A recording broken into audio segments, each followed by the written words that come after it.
Hello, everybody, and welcome to episode 9 of When Ops Meets Dev. And welcome to Robbie and Swami. How you doing, guys? Nice to see you again. Hey, very good. Doing good. We've had a little bit of a hiatus over the last couple of weeks because we've had holidays, home moves, work commitments. So apologies to those that we've had to shuffle out a couple of weeks, but we are here today. And we've got a lot to do. Yeah, so we've got a lot to get through, I guess, is probably the best way to put it. So, I mean, should we just jump straight in, Swami? Should we give a bit of an overview of what we're up to this week? Yeah, Robbie, you want to start, or do you want me to give a quick start? Fine, yeah, I was going to give a little room before I jumped in on my. We divided up into sections, and I got a section right at the start, but there's also a little introduction. Yeah, so this time through, what we're going to be focusing on. We're getting ready to start to switch gears here, but we're wrapping up and kind of continuing to look at and refine our deployment patterns. So right now we're going to be looking at Terraform and how we release through GitHub Actions, things of that nature. That's actually the first step I'm looking at right now is the changes to the Terraform configuration files that Swami worked on recently. And let me switch screens here. I'm hoping that you guys are seeing my Git Kraken and my code on my desktop. Is that what you're seeing? Yeah, we got it. It's a little bit small, but I think we can. Yeah, we will maximize that. I'm going to make it full screen. Yeah, I just wanted to point out this is an eShop main. I've got the file open, and in infrastructure here we have. Let me make this bigger. That's good and presentable, I think. So this is our eShop main project and AKS. I won't be able to do Git commands at the current moment because there was an install process that I had to go through because the iPhone 14 just came out and then a related macOS update came through. So my Xcode needed to get updated as a consequence. But I can at least point out the differences that we built. This AKS folder here has the previous structure that we already had. Swami, can you just describe really quickly what is the details that we were doing here with this create? Oh yeah, I mean the previous create was just for a small or simple hello world of this AKS structure. So we just created that infrastructure where it Okay, I am in the wrong folder. Just give me 1 minute. Let me switch back to the correct folder. I'm I sorry. am in I didn't mean to put you discipline. on the spot, but we were creating the resource inside Right. of a resource group that you had pre created, right? Yeah. So that was there are a couple of things. So what did we do in that is the first thing is inside the main we added one provider, Azure RM, and we have taken an backend was an existing storage account where we took the backup and we stored the backup. So that was just with one provider and one backend, and Yeah. we had bunch of variables and we didn't use much, and we simply had a create resource for Azure AKS, and that was assuming that there should be an resource group. That was that. So simple one resource provider, one backend to store the state, few variables, and one create of AKS, assuming that there is a existing resource group. Back to you, Robbie. Great. Yeah, that's right. So that is where we are coming from. And as you can see here, we've broken that out into multiple steps now. We have variables are defined first. As you can see here, we've broken that out into multiple steps now. We have variables are defined first. I'm hearing my voice like Yeah. repeat over itself. I don't know if You're I caused echoing that. back on yourself, I think. Steps now. We have variables. Okay, so I have the volume now very low. I'm hoping that that'll suffice. Oh, actually, that was my mistake because I opened Okay. it to watch out the chart, but forgot to mute it. I'm sorry for that. All right. So I can still hear you guys, but I'm keeping the volume low. Hopefully, if it's me in any way, that's going to No, stop. it's me. It's Okay. me. I did that. All right. So yeah. So we got. Sorry about that. So the new system, we've divided it up. We just refactored and migrated things out into different sections. We've got in main now we've got multiple providers that we're creating. We've got this Azure AD, which is actually going to get fun to talk about a little bit. Random. Swami, why do we have a random? Oh, random is to prefix that value, the random value, whatever we are creating, we are using it where we are creating the resource name, just to ensure that that resource is unique. It's not blowing off in between. All right. Yeah, very good. And yeah, so we have the And same. we can speak on the variables also, Robbie. This time, very carefully, we are taken those variables, only those variables which are really being used. It's not that we bought bunch of variables as previously and use it. We are seriously using only few variables. The ones which are not used, we commented it. We might use it in future, but if you see the top three or four, only those variables are being used. Yeah, so I got 3 here. I got location, environment, and resource group name, and everything else is commented. Right. Yeah. So then we can then in step 4 we define the resource group. This is the key piece. This is a key piece, Robbie, because in the previously we assumed that there is a resource group where we are deploying this AKS. Now we are creating a new resource group. Yeah, and we're naming it out of our variables. I think that's actually very, very nice how you got that set up.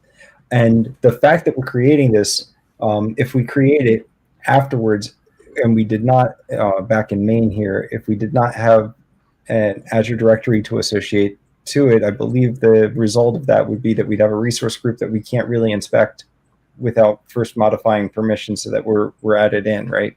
Like manually. Exactly. That's coming up. Like now it is the resource group and the Azure infrastructure, whatever we created, it is like a wide open.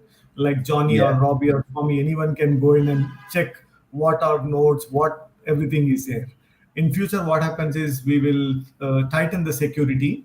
Whatever the Azure AD which we created, only the people who are there inside that group will be able to access. Back to you, Robbie.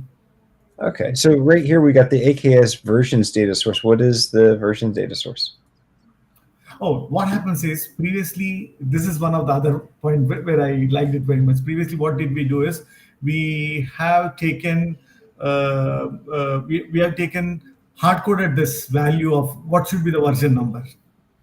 So Yeah. what happens is, if it is 12 or 13 or 14, whatever is the number which we fix it, after 2 months or after 1 week, if there is a security patch or there is a new enhancement and it bumped up the Kubernetes version, with this, what happens is it gets the latest version and it uses. So whatever the cloud provider has updated, we are getting the latest version. We don't need to use our intelligence. Okay, I got that. So we're specifying of the list from Azure AKS, right? From AKS, we're going to ask for the ones that are in that reference. Is that correct? That's why we're specifying location here. Exactly. What is the latest version? So we are using the topmost latest version of this. Okay, cool. All right. And then you set up analytics. I'm kind of anxious to start getting into logging, and like at work, a lot of times I use App Insights, and I'm curious to see what that's going to look like for us, particularly with an AKS oriented development pattern. Oh yeah, we have to, as we were discussing offline. So every Saturday, Robbie and we spend somewhere around 2 to 5 hours max. We do pair programming. We don't fight, but we try to bring in our own ideas. Maybe we might fight a few months down the line. I don't know, but we plan to do a distributed logging kind of thing. Like 2 episodes down the line, we are introducing Angular 14, the client application, followed by the admin application, and then we need to have a GUID with which we can track that what happened in the client application, what happened on the server side. So that's it's almost near the door. All right. Yeah. So this is going to set that up, or is this a different thing? This log analytics. I noticed that you got it named with that random pet, so I now know where random was coming in. We were defining that random pet, and we're getting just a random UID on it. Yeah. So the log analytics workspace. So it's there. So in future episode, what we will do, we will hook up all these things. Now, if you see that we have a log analytics workspace, we have an Azure AD. We just created it. Then slowly, 2 or 3 sessions down the line, we'll start hooking up those things. All right. The next step is where we actually do the association with the AD. We're going to set up the AD so that we can, I guess we're not associating it yet. First, we're just defining that these are the members. Yes, that member. And in the next 8 in AKS cluster, I just commented it. Because that's becoming a little bit of extra maintenance piece. I think I commented at the bottom. So there you go. Line number 48. We just commented it, because what happens is, again, we need to bring in our object IDs. We need to add that. And then again, we need to ensure that the pipeline is also having equal number of powers and permissions. So that's okay. So this is actually currently pointing to an identity. It's a single identity. I had the idea. I had floated the idea that we could keep it just one identity, but we could make it an Azure AD group that includes all the administrators, so that you don't have to like manually replicate your list of administrators in your Terraform script. I agree. That makes more sense. Like, instead of adding 10 people here, create a group, add it here, and then outside this, you start adding the folks into that. Now, I'm on 8 now, and on 8, this is where we're actually doing some heavy lifting. And it's a lot more complicated than 3. Right. I mean, still lot many things are going to come. And you can see that whatever we are using, at least I think it's the latest version. If you go and check the main number 2, 2.tf, and you can see we are using the Azure RM version is 3. Okay, that's Terraform version is 1.2.8, I assume, as of now. But we are 1.26 currently, and RM is at 320. 320. Yeah. We are pretty much on the latest thing, and and Okay, and those are specified over here. oh, Oh a yeah, bunch of like the service versions, Kubernetes version is specified over here. that's a dynamic one. We calculated in item 5 dot. In that file, we are retrieving the latest version, and that we are assigning it here. Oh, that's right. Yeah. Yeah. So actually, I'm sorry, I missed where we're actually pulling in that variable for the HashiCorp Azure RM version or the Terraform required version. Is this the Oh, version that's you here meant? The in this Azure menu. In this RM? menu. Yeah.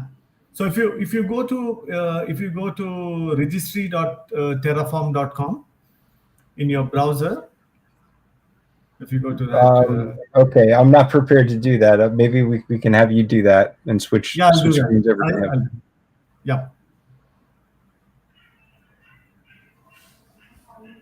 So outputs, if you see, okay, the log analytics, I think we hooked it up. Scroll down a little bit, please. If you see the In node pool, cluster? Yeah, the node labels. no, yeah, yes, sir. Here, the Okay. identity is system assigned.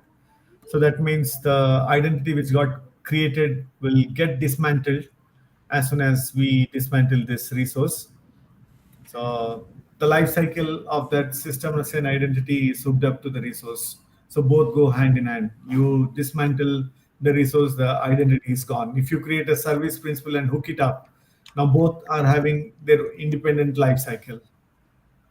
So okay, and I think after that, if you scroll down, we have commented it, and the log analytics also. I think I commented those log analytics and other stuff, which we will do it in future, because in future what happens is we need to for some debugging we need to get into that cluster itself. So we need to have username, password. If it is Windows, if it is Linux, we need to have the username and the SSH keys, where we can do a SSH tunnel into those nodes.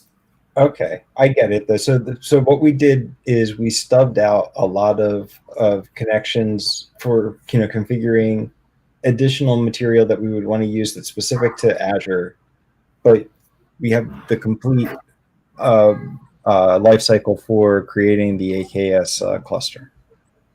Up here. Right. So that's coming up. I mean, we'll take baby steps slowly. But I mean, when you've seen that from 3 files we are to 9 files, and in the previously we were deploying in an existing resource group. Now we are creating a new resource group. In future, right now we can see that there is a existing resource group where we are storing the backend, the backend state. But what will happen is in future we will be either shifting to the Terraform cloud, where we want to maintain both everything there. So that's what we are planning to do. So guys, All we've right. had a couple Finally, of we have comments. outputs. We've had a couple of comments in the chat there from Pixel Robots. It's Richard Hooper. He's Yeah. in the communities. He's talking about when we were on about using that AD group. Absolutely, he was suggesting then in order for admins to kind of realize and use that group, he's using that privileged identity management piece, which is part of Azure AD. So that's a good shout out. Yeah. So you're not leaving people as admins of that group. You're able to kind of escalate yourself, and it's all auditable and workflow based, yes, approval kind of process to jump into that group. And he's also saying that when he's talking production systems, he always uses user managed identities. So Yeah. What I was thinking is as you go into and out of groups like that, you don't want to have to be constantly changing these files. I think we're in total agreement here. Yeah. He's got well, good it's points. the idea of the security group within Terraform itself is I think spot on, but I think it's just the fact then that outside of that, when you need admin permissions, you can use that PIM, privileged identity management feature, that effectively you can publish. Users can have the ability to escalate up into that admin function, but of course it's auditable and you can put it through a workflow, so it has to be approved, that kind of process as well. So it's quite a good call out there.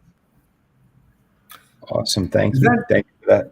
Hey, Swami, I'm running out of time. I'm definitely a good 5 minutes or so over.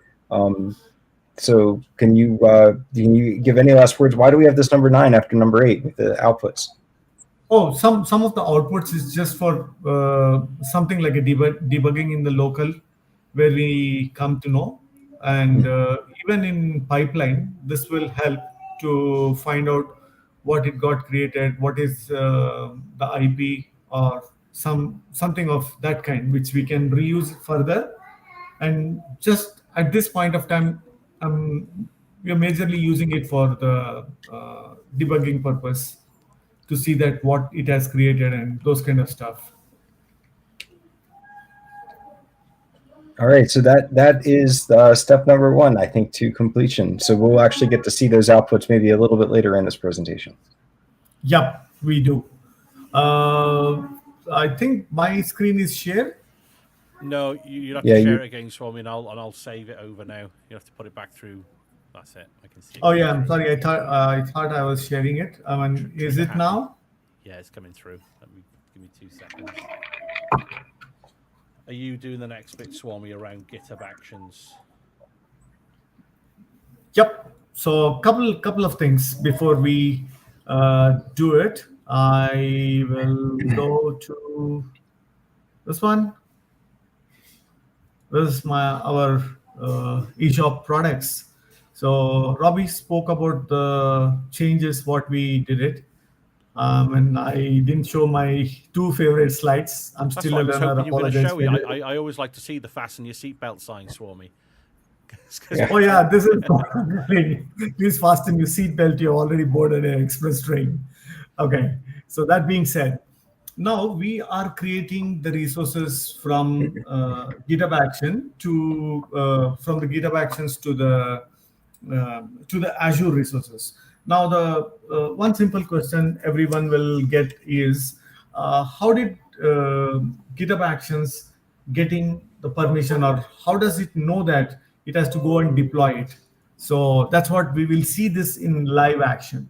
Okay, so let's see. One of the item is we just created. There's nothing in here, but we want to show the concept, the proof of concept, like how is that friendship being established between the Azure and GitHub. Let's assume you have a GitHub repo and you have source code and you want this to be deployed in Azure.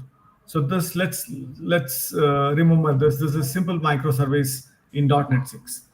So now I go to the Azure side of the world and I create a new app, web app over here. And before that, I would like to show that there is a secret which already exists that was created 9 days ago. And that's what we want to show, that how is this friendship or the link getting established. I mean, just wanted to show that this exists, but the new thing will be created. So now that we are going here and we want to create a app service. Okay, so I come to this one, web app, and we'll create a web application, web app, and I want to create it. Let me create it in Robbie's this one. I call it as app iPhone dev iPhone 002 iPhone 16th September. Hope no one has got this. Okay, we're good. I mean, runtime stack, whatever we are not deploying anything, but just I'm taking it and I'm going to deploy that to East US. And then the plan, we are creating a new plan. Let's create a new plan. We call it as plan. And I'm taking it standard. And when we come to deployment, and in this step, we are saying that enable the continuous deployment. And that's my account, Wishy Payload. and we are telling that select the organization from this one. And what is the repository? The repository is simple microservice in .NET 6. So let's search for simple microservices in .NET 6 and the main branch. And we can preview the workflow file. And then I go to next step, networking. And then I go to monitoring. We don't want, because anyway, I'm going to delete this in a minute or two. And I go for the review and create. And let's wait here. Come back to this I don't think you click create then, sequence. Swami. Yeah, I just want to ensure that it didn't create anything. Yeah. But now that I click on create, okay, so it did a final validation, and now it is submitting the deployment. So it has submitted the deployment, and let's keep a watch on this.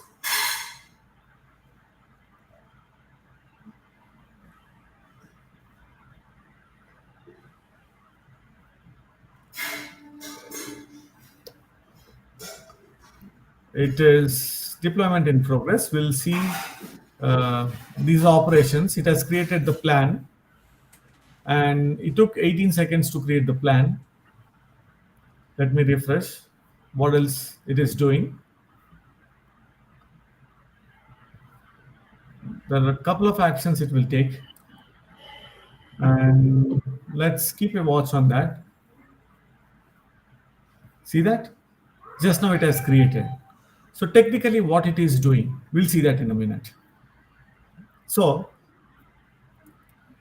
it has created, almost the deployment is in progress. So it created the site also. So you can go and check deep into the weeds. You can go and check what all the things it did. We can get into this deployment. We have this, and we can download the template also. Okay, when you click on this, it will ask for that. You can go and download that. It gives the complete thing, what it did in that. Okay, so here focus on this particular piece, source control. So that means I'm assuming that this is the piece where it is establishing the source control, like where it is going to deploy. Let's download. I mean, instead of assuming anything, let's do a download. And let me open up this folder over here and extract these two. And I'm calling it as verify. And then let's go to this folder. Close this. Let's go to this folder and inside this verify.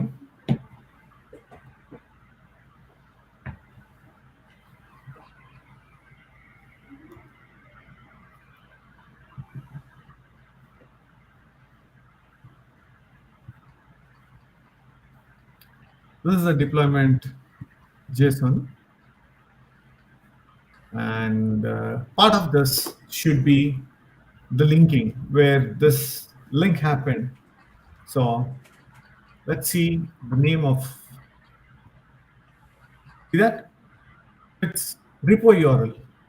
It has got this repo URL, and somewhere it is hooking up this repo URL. Let me check that.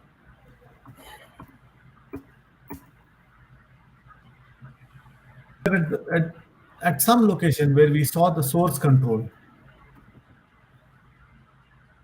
Okay. So this source control, that's where we are clearly seeing that the source control, it is establishing a connection. So what technically it is doing is, once you go to this resource group, let's go to this resource group, the Robbie's resource group. And here is the app service. And you can see this published profile over here.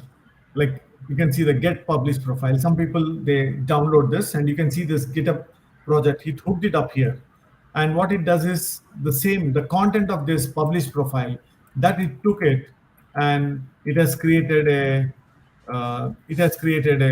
secrets, and now you can tomorrow if you change something you can come and update this value, but it's not going to show that what is there in that.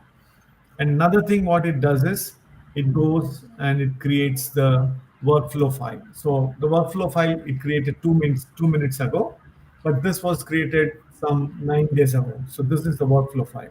So you can come and check the workflow file also. It will be under this workflows. You can see that this is the one just 4 minutes ago we created. So it has got all the required things what it has to do it, but we need to modify it, but it assumes that whatever is pretty common to all the .NET applications, it will provide it.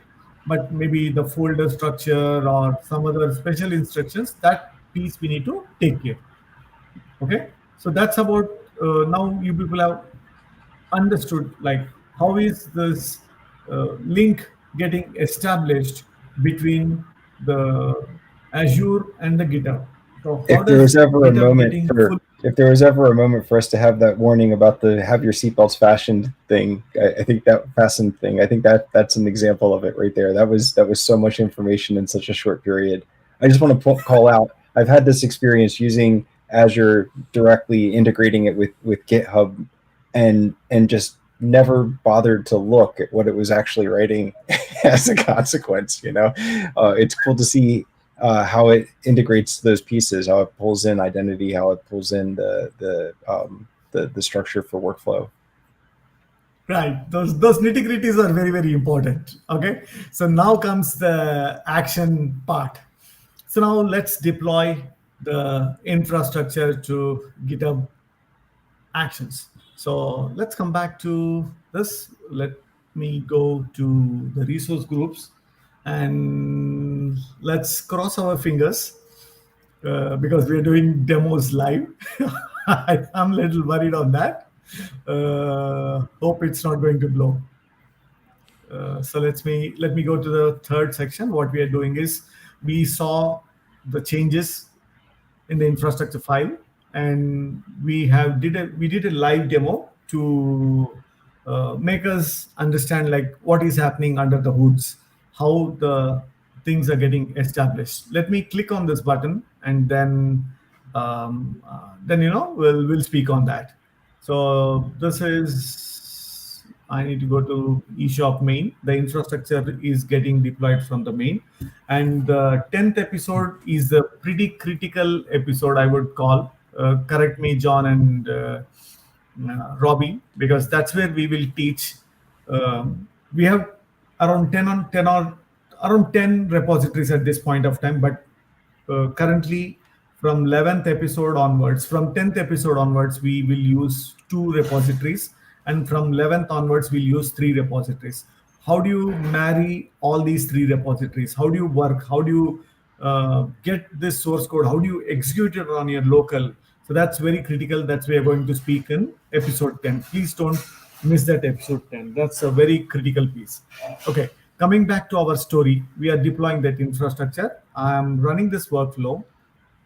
Robbie, anything you want to add on that piece where I'm telling about the 10th episode where we are going to teach them about the eShop main and... Oh, so yeah, no, I think you said it. We need to manage it independently. We want to be able to make a change from the individual piece that needs to be changed, and we also want to be able to release the most recently updated images in mass, through the main repository.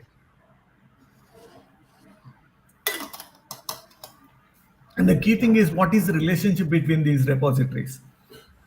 How does they get married? How do you create the main folder? Interrupt 21H is in this room, so anytime you can flash on the screen and shout. I'm a little worried on that. I think that guy is playing some video game. We are good as long as he's busy. He will not disturb us. Okay, so in the meanwhile, while that is getting deployed, I would like to take real quick minute, but I don't want to derail today's session. Uh, I will quickly take an Can you Explorer. start simultaneously? Maybe start number 4 also. The product API. Oh yeah, sure, sure. Why not? Sure.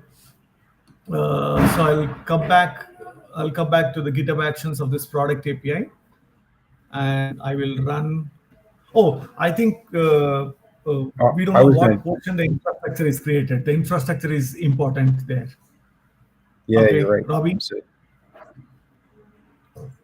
could you approve this deployment? yes, just a second. I got to switch over because I got products showing. So just give me a second. I'll get there. Okay. So while Robbie is doing it, I will take a real quick minute to get into this settings, and you guys can see the secrets. There are quite a few secrets which was created. Like you can see that Azure AD, client ID, Azure AD, client secret, tenant ID, and subscription ID. These will be created using the service principle. We created a service principle, and from that service principle, we have added the client ID, client secret, tenant ID, and subscription.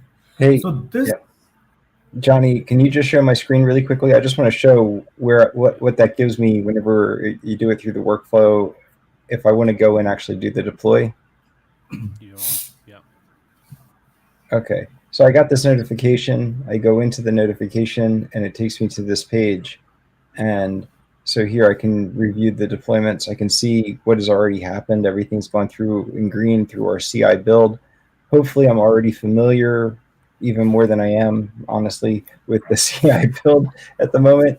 And I know that we do want to deploy this for through whatever practice and principle we use to determine that we give our approval. So I'm just going to say, let her rip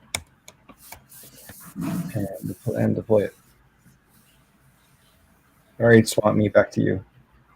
woohoo! I got an approval for the deployment of the infrastructure. Thank you. Johnny, could you please flash my screen? I Yeah. would like to quickly speak about a couple points. Go for it. So those I mean, those secrets were created in this. So now, if you compare this with the secrets which it got created here in the simple service, a simple microservice, you're seeing that that has created a secret for the published profile. So that means what happened is this particular GitHub action has got access on that particular web app, not even on the resource group, because you see that this published profile is just for this app service. you know it is just for the app service. With that GitHub action, I can't create any resource. If I have to create a resource, again I need to create some kind of service principle or some kind of identity and give him an RBAC on that particular resource and add that guy's credentials. So two things we have showcased here right now. Right now, one thing we have showcased is a limited power, where you created a resource group, you created an app service, and you married that app service to the GitHub, and it has downloaded or it has sent the published profile to this one. So this GitHub action has got a full power on that web app. It can go and deploy. That's one thing. But here, what did we do is we have created a service principle, and that service principle was given an contributor access on the resource group. Now, with this GitHub action, I can create any resources. I mean, that's sometimes I feel like that's like a keys of the kingdom. I can spin up a big virtual machine, which can cost $1,000 in 24 hours, and it can burn my credits. So we need to be a little bit careful. Okay. So that's about the section. That's about the section 3, and let's really quickly let's see that. I think just to avoid confusion, I close one of that, and let's come back to the GitHub actions. And we would like to highlight one more point is we did the scanning over here, and when we did the checkout scan, it has mentioned some of the things as issued. It pointed it out, but we didn't fix it. We want to keep it as it is because we are progressing slowly, step by step. Time and again we'll revisit, but some of the things we are wantedly leaving it there, but we'll come and we'll address at later point of time. Okay, so now let's come and see what's happening from the deployment perspective. So it did the Terraform init and it the Terraform validate format and Terraform validate. It did that, and it did the Terraform plan, and you can see that Kubernetes version is 1.24.3, and you can see that it has created a new cluster, new resource group, RG eShop Dev. So let's switch back to my Azure portal. You can see that we didn't have that. Let me refresh it. The moment I refresh, I see that this one, eShop, RG eShop Dev 001, that's the one. That's the resource group it created. And this is the cluster name of the Kubernetes. But if we can go here, we can see two things. One thing is it has created the log analytics workspace. We are going to hook it up in the future episode, but we are creating bunch of resources here and there, but we will connect all those dots. And another thing which I would like to highlight over here is if we go to the Active Directory, if I come to this Active Directory and come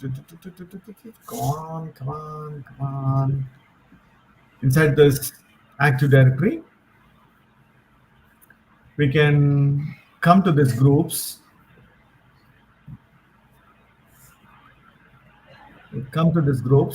And you can see that eShop Dev 001 cluster admins. So that's the group which we created, and one member has been added into that. And who is that member? We will find out. That member is for GitHub Actions. That's a service principal. So how do you know that that's a service principal? You can go back to the Azure AD and click on app registrations. And you click on app registration, what happens is you can come to the applications. There is something known as for GitHub Actions. So click on this for GitHub Actions, and this GitHub Action is a service principal, and this service principal has been given a permission. And another important point is when we have to create the Azure AD, those permissions will not suffice. So you need to have the group create and role management on the directory, and the directory read and write. These are some of the permissions which you need to add. You can click on add permission, and what kind of permission you want to add. You want to add the Microsoft Graph or any one of these services, or on this Key Vault or some other service. You decide what kind of service it is. You select those service, and then another thing what you have to do is you have to ensure that once you add the service, the grant will not be there. Admin consent grant will not be there. So that means even though you add the permission, but you try to access it, it doesn't. So you need to click on grant admin consent so that it does it. So that's what we have shown here in the documentation. Okay, that's what we have shown in the documentation over here. Let's see the documentation and jump to 4. The 3 is done, 2 is done, 3 is done. And now the 4th. That's right. So actually, I was supposed to do this, but I'm not entirely clear. Do you want me to do a white space bump? Do you want me to just change the README file so that we can do a publish through pull request? Oh, you want to do the pull request? I'm just wondering how did you want me to do that one, number 4? Oh, just go and select this A5 and click the workflow and run it manually. Okay. Yeah. If you can pull my screen, I just want to show a couple of things. He just wrapped up on 3, but we do see the post complete and the complete. And if you look in post complete, you don't see output. And in complete, you don't see output. The output, I think, is actually in plan. Remember we were talking about the outputs, Swami, earlier? Right. And it shows here's your outputs. So we do have outputs in the log there. I don't necessarily want to show them because I don't know how much I should show, but I just wanted to show that really quickly that you can specify your outputs there, and that's we had mentioned that those outputs render, and I just wanted to show them rendering. All right. Some of the output it creates while plan, and some of the output it says that it will be computed once the resource gets created. If you closely watch the output section, that's what we will see. That some it calculates. It's like a compile time and a runtime.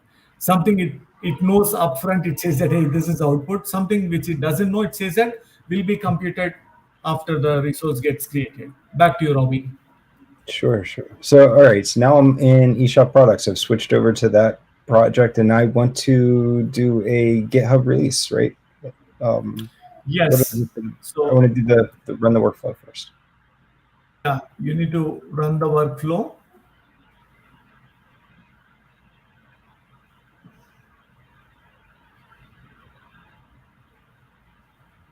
So we skip straight to 5. Why would we know to skip straight to 5? It's main products API.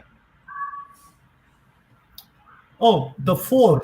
The 4 is the key piece where we execute the first 3 pieces before release. That's when it creates the new image. Robbie, do you want to flash my screen for 1 quick minute? Yeah, I can cancel the. Hold on. Let's just fix it here. I can cancel this run. All right, I'll cancel that run. You want me to do 4 first, right?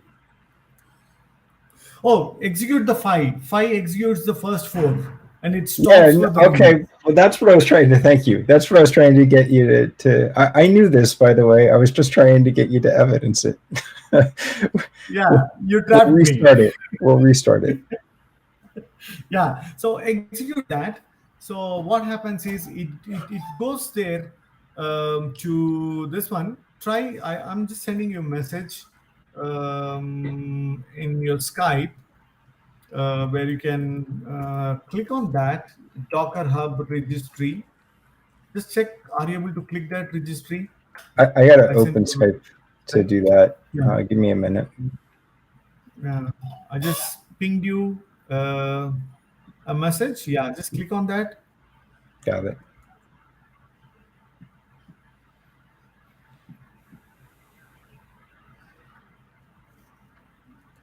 Okay.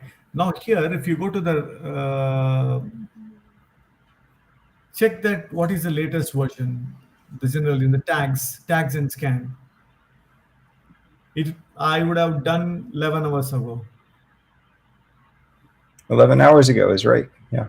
Yeah. So now once you are compiling it, there will be a new image which it pushes from the GitHub action. It takes its binaries and it pushes to that. So that's important piece. We would like to show that. Sure. Yeah, we've already shown this before. This is just a refresh, really. We've already built and used this previously. I believe. But I love that piece a lot. I think that we have shown through script, Robbie. This happening through the GitHub action. I think this is the first time. Yeah, you're right. This is the first time doing it through GitHub Actions. GitHub Actions. So previously we executed the script from our local machine and it created the image. But this is a fun part. You don't need to sweat at all. Yep. Yeah. So we get code coverage going through all those pieces. And oh, look at this. We're already.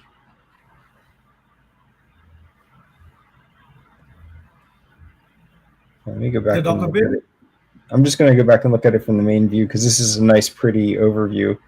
You know, I want to be the CTO of the company now. I don't want to look at the details. I just want to see the green check marks come. I can't believe I just said that, but Robbie, I need to speak on the raise, pay raise.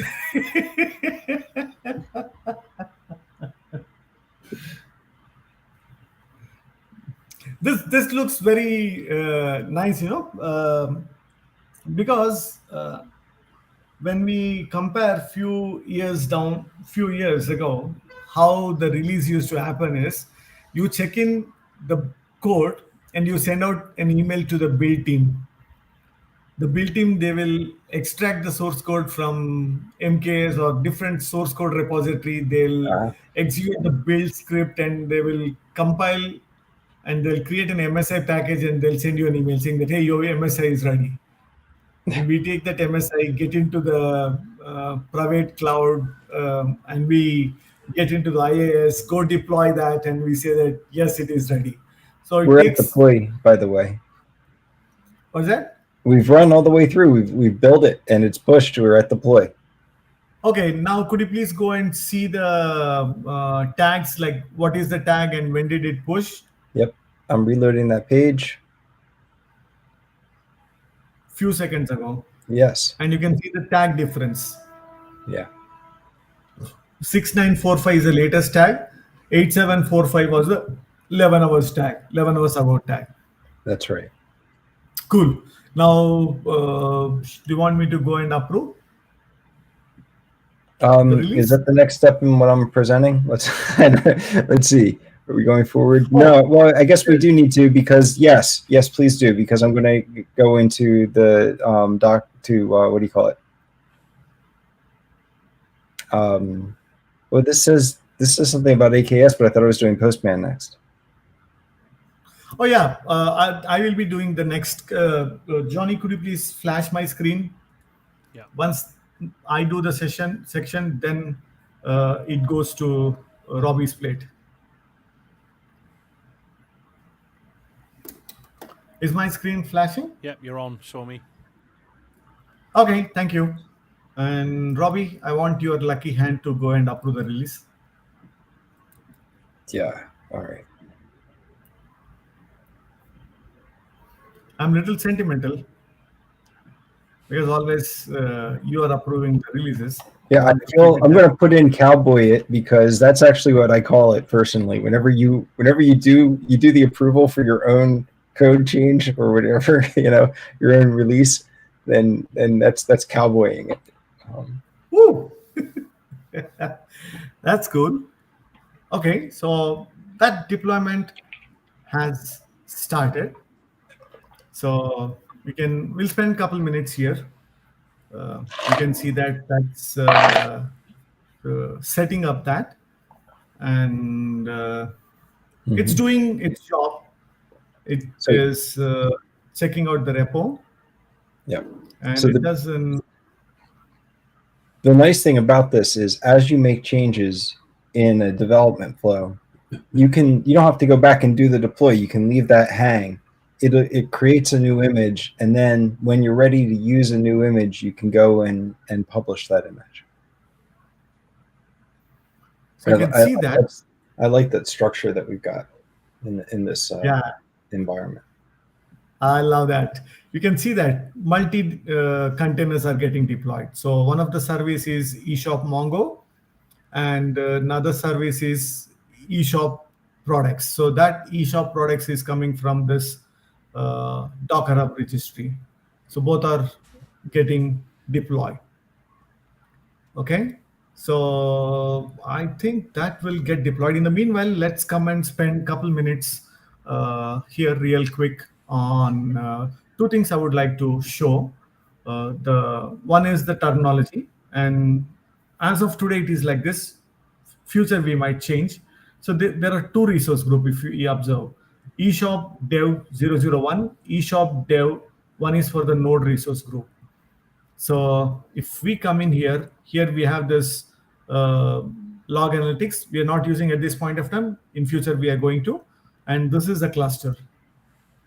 Okay, so I'm not going to get anything deep. I just want to give a high level. I'll hand it over to Robbie. Then we'll come back over this one. Okay. And here is where we can see a lot of other things, which we are going to come back in few minutes from now. But I would like to take only one quick minute to show that our products API has been deployed, and you can see the type is load balancer, and here is the public IP. Just I would like to click on that, and then the next thing is it is going to take couple minutes, not much. I think it's still deploying. Yeah, Yeah, it's still deploying. it will take another That probably 1 or 2 minutes to wrap that up. yeah, it's going to take 1 or 2 minutes. Let me see that is everything up and running. Let me see all the pods. Okay, both are ready. Just want to check the workloads. Yeah, that's the reason. You can see that that part, the deployment is not yet ready. It should be here. There you go. It's one of one. So that's ready. So I just want to take one quick minute before handing it over to API v1 slash products. There you go. So Robbie, this is your guy, your IP. Oh, will you put it into the chat right here? Yes, sir. I did that. Oh, you put it in the. Okay, give me just a second. I'll get it from there. Yep. That was So very you can kind of you. flash. All right. So I think I'm about set. So we're just going to just verify our release now. So I've got Postman up, and what this is loading the Postman from our eShop products documentation. And if I go into the infrastructure here, into AKS, I can set the current value and get rid of that slash. And I think that that's all I need to set, actually. And we're going to leave it that way this time. I know, Swami, just to be clear, just to be safe, sometimes you might change both of them. I'm going to gamble and see if that works for me. And it doesn't look like it did, actually. So let me go back and fix that. I had the wrong one. Oh, the environment.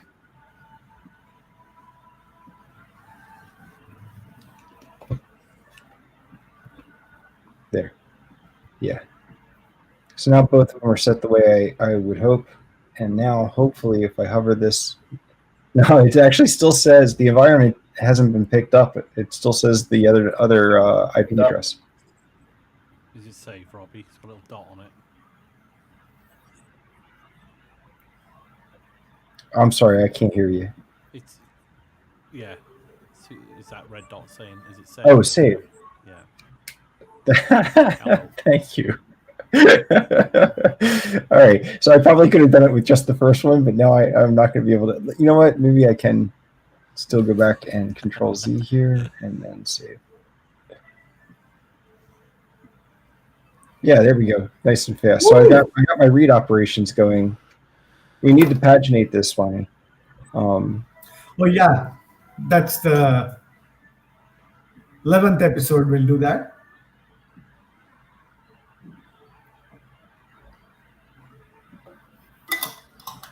Oh, is this like create a new product here? This is the post product is the create. Oh yeah, that's a post product. I think ID we are not sending it, but ID will get generated, auto generated. Yeah. All right. I'm just going to put in a new product so I know what it is. And then if I go back over to products and reload, I should be able to find a new product. Or you can do get product by ID. Here it is. Yeah. And you're right. I can go. I could do that too. Yeah. Get product by ID. Get product by ID. And you can do a modify that particular product You got that? So to modify, what am I doing? Am I doing a put? Put, yeah, that's there. Put also it's there, or it's not. I don't have it. I only see post. Okay, it's my mistake. I didn't update the put one. That's okay. I'm just going to change the price, make it like more expensive because I think our Ah, stuff is worth something.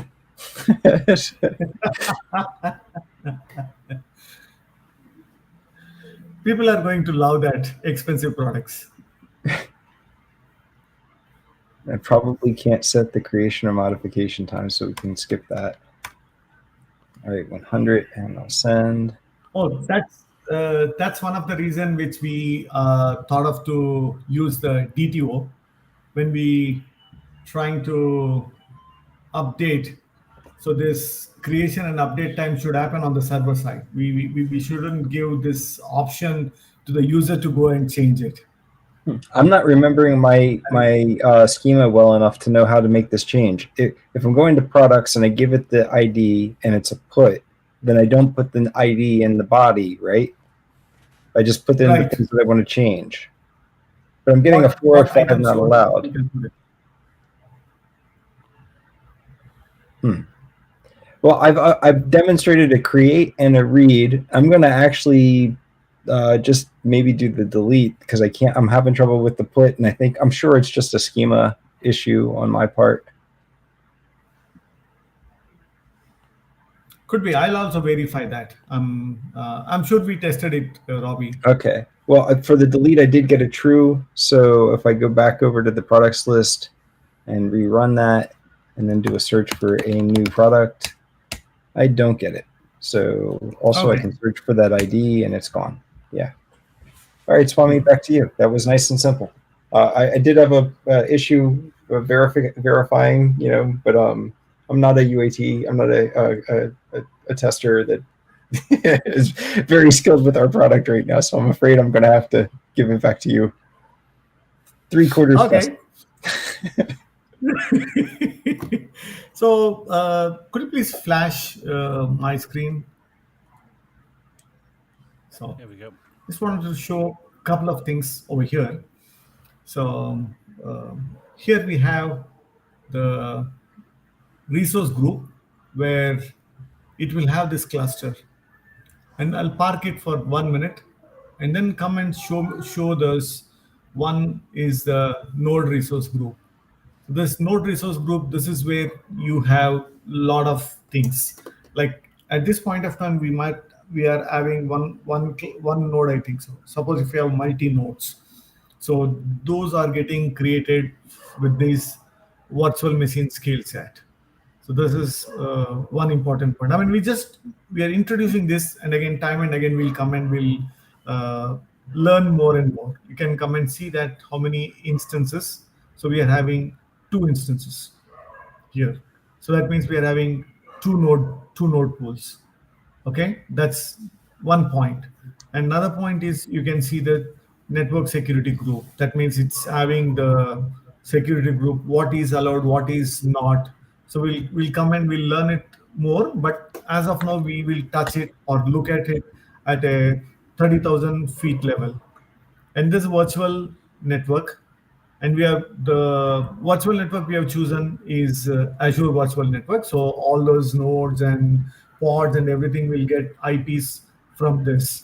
So we will see it has got what is the address space and how many subnets are there. At this point of time, we are having one subnet, and that's how we might be using it for some more time until we have 4 or 5 or 6 containers, or in between we might go mad and we might split it into different places. But as of now, we don't have any plan to separate this. First, let's have things up and running, and then we'll start slowly move this, and we will fix all the loose ends, and we'll do a lot of things. For some reason, it's taking time. I'll just park it over there. So you have this manage identities. And one of the other thing which I would like to highlight is you can see the public load balancer. And if you come and see that, you have two things. What was the IP of this Would S52, you isn't it? like me to paste the 5191. IP back? Yeah, it's here. 50, 52, 191, Yes, 232, 226. That's this one. correct. So what happens behind the scene when you, that's what we will, I want to show you that. This is pretty important detail, even though we didn't focus on that, but right now it is a time for us to focus. So see this here in this cluster. In this cluster, we have created a service, and Hold on. I just want to ask, did you just search for the IP address and find the cluster that way? Or did you no, search for I went something the else? other way. Okay. I went to the load balancer because Yeah, I I was like, here it wow, I says didn't load know you, balancer. that's awesome. Yeah, Imagine. so that's what I want to give the knowledge. So here is our, the moment you create a service, and that service is not a cluster IP, it's a load balancer IP, and it is giving an external IP. So behind the scene, what happens is, if you go to that node resource group, you will have two things. One is the load balancer. So you go to that load balancer, and inside this load balancer, you can see that the front end IP config, you have two things. One is pointing to this one, the newly created service. And you can get into this backend pool, and to a decent extent, we will see that to which AKS nodes or where it is hitting. And you can see that health probe. So what is that? AFE. I don't remember it properly. Yes, this is one. AFE. That's our service one. So the health probe, it's hitting on this port. Okay.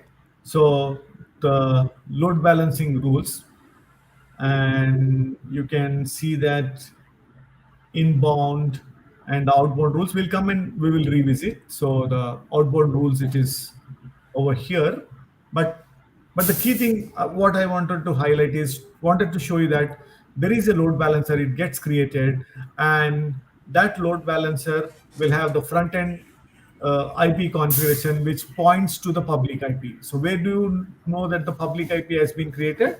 That is AEF, this guy. So you can come in here and you see that is the one which we were hitting. And you can see the configuration. It has got this, and we didn't write. Much of the things are empty as of now. Maybe in future we'll come and we'll fix it. But as of now, understand that even though our cluster has been created somewhere else, and when we create the service, it creates the load balancer, and you have an external IP. So correspondingly, you should come to the node resource group. You will have the load balancer, and you'll have the public IP, and the resource group. What we have it here. You can see this address space. We sometime will come and we'll do a deep dive. So see that there is more than, I think it's 1 million, isn't it? It's a 7 digits. 1 million Okay, that's IP a million. addresses. Yeah. Yeah, 1 million IP addresses, and you can see that you have a subnet. That's one subnet we have taken, but that has got more than 10,000. We have Bastion and connected devices, blah blah blah. A lot of things are there, but I think we don't have anything. But at this point of time, we have how many instances of the pod we have? I think it's only one, isn't it? We didn't scale it up. I think it's only one of one it was showing, isn't it? Yeah, it was showing one of one. And another thing is, you can come and check the YAML also from here. Okay, so I think this we have already seen that. If I go So and this delete is this, illustrating all of the different published components to our Kubernetes cluster, right? To our Kubernetes yes, yeah, yes, node. see that I deleted one of the one of the this deployment. I deleted one of this, and that's in terminating. And Kubernetes AKS is ensuring that it is spinning up another. We can come back over here and get into this Kubernetes cluster and see the service. And that service, okay, it shows it here, but let's go and see the workload. What is the status of the pod? Oh, the pod is back. Ooh, the deployment is back. So, All right. So Swami, I hate to point this out, but we're definitely reaching a time limit here, so we need to wrap up. oh yeah, sure. Yeah, I think that's it. So the next session is very important for us. We thought to show more things, but because lack of time, we are stopping here.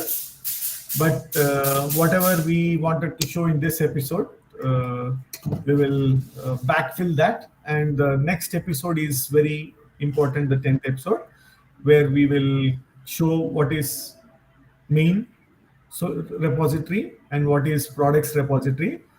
How do you create the main one folder and put the main repository into that and execute either the PowerShell script or shell script, and that will bring all the repositories whatever is needed. And it's real good.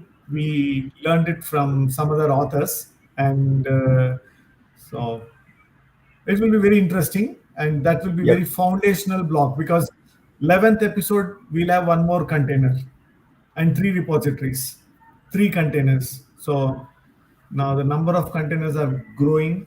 So I don't want you guys to feel looking like forward to I see. cut them off. I apologize if I am cutting anyone off or anything. But the only pieces that we're missing largely at this point is to explore the same information from other locations. Like we were going to look at doing the same thing in VS Code and looking at doing it locally, and so you've actually seen largely everything we were going to present today.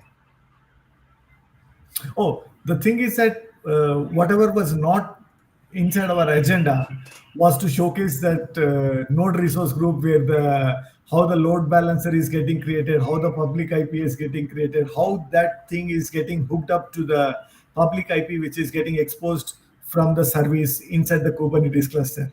That wasn't Okay. there on the agenda, but yeah, that was a bonus. That was Okay, we compensated. Okay. Yeah. Cool. Okay, guys. Well, I mean, look, I just sit and watch in awe, to be honest, every time we have one of these sessions. But no, it was great, guys, to walk through that now, and we'll pick it up at the next session. I think we're going to do a bit of an overview, aren't we, of a recap of everything that we've kind of talked around to date on the next session, to kind of bring people up to speed before we head off into that kind of front end, client end development world for the eShop. So go on, Swami. Yeah. So the key thing is, the 10th episode is majorly how do you bring in this code? How do you execute on your local laptop? That's what we are going to teach you. That's main thing. Apart from that, first 30 minutes will be that, and next 30 minutes is we might do a recap or backfill any of the items which we missed it. But the major thing is how do you execute it. Till now, the 9 episodes you have seen that we were working on this products API. Now it is to a decent extent. You guys have seen in 30 minutes we were able to click and click. You saw that infrastructure is getting created, and Kubernetes cluster is getting created, Docker image is getting created, that's getting deployed to the Kubernetes cluster. We were able to test it through the Postman. We did everything. Again, we'll show you step by step how to do that, how to get the main repository, the eShop main, and how to execute either the PowerShell or shell script that itself will bring in the products, and how do you execute it locally. So everything we are going to show that. That's please, I request to join that, and so that you should. The key thing is you should be able to execute whatever we are doing in this episode. You have time for next 2 or 3 weeks. You guys execute it and come back. If something we are missing, please teach us. We will definitely learn. Back to you. Yeah, Anything, yeah. Robbie, Johnny? Robbie, anything before we finish this episode? No, I think he said. I think he made a great point there. We definitely do appreciate the insight that the community can bring. So it would be awesome to get other voices, other people to kick the tires. The goal here is to give you something physical that you can reproduce for yourself, and to learn it for ourselves, kind of independently from what we do when we work with a whole other team that we work with in our daily lives. No, absolutely. So I think we're looking at, because of calendars again, I think we're looking at the first week in October for our next sessions. So we'll obviously get the meetup arranged and we'll get that advertised out there. But for now, nice to see you guys again. Have a great weekend and nice couple of weeks now, and we'll catch up very soon. Yeah, 7th October. See you all soon. Good night, folks. Ta-da, bye. Yep.